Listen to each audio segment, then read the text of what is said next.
In this video, we are discussing real type of data in Java. In this Java program, we are going to deal with the float and double data type variables. We have defined one variable myFloat of the type float, and we are assigning 50.26 to this myFloat variable. So to convert this 50.26 to the float type, we are writing either capital F or small f at the end of the number to represent that it is a float data. And then we are printing the value of the myFloat variable. So the outcome is our 50.26.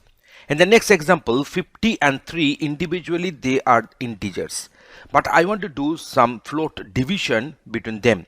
So that's why here we have done this typecasting.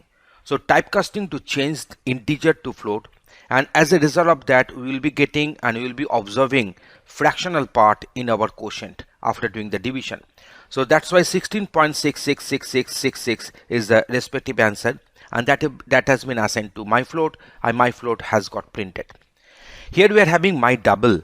In case of my double, we know that in case of double type of data types, we will be having 8 bytes of memory space will be occupied to hold this respective variables value. So in case of float, 4 bytes. In case of double, it will be 8 bytes.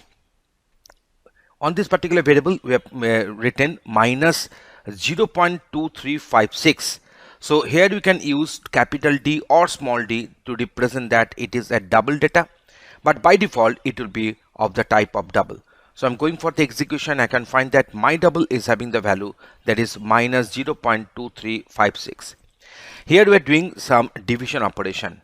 So this particular 22, we are representing this number 22 in the terms of double. So that's why we can write capital D or small d after 22, and we are expecting that this particular quotient will have the fractional part here. So 22d by 7, so converting 22 as double, and that's why we are going to get our fractional part in our quotient, that is 3.14285714 and so on. So in this way we have shown you that how to deal with the float and double type variables in our Java code.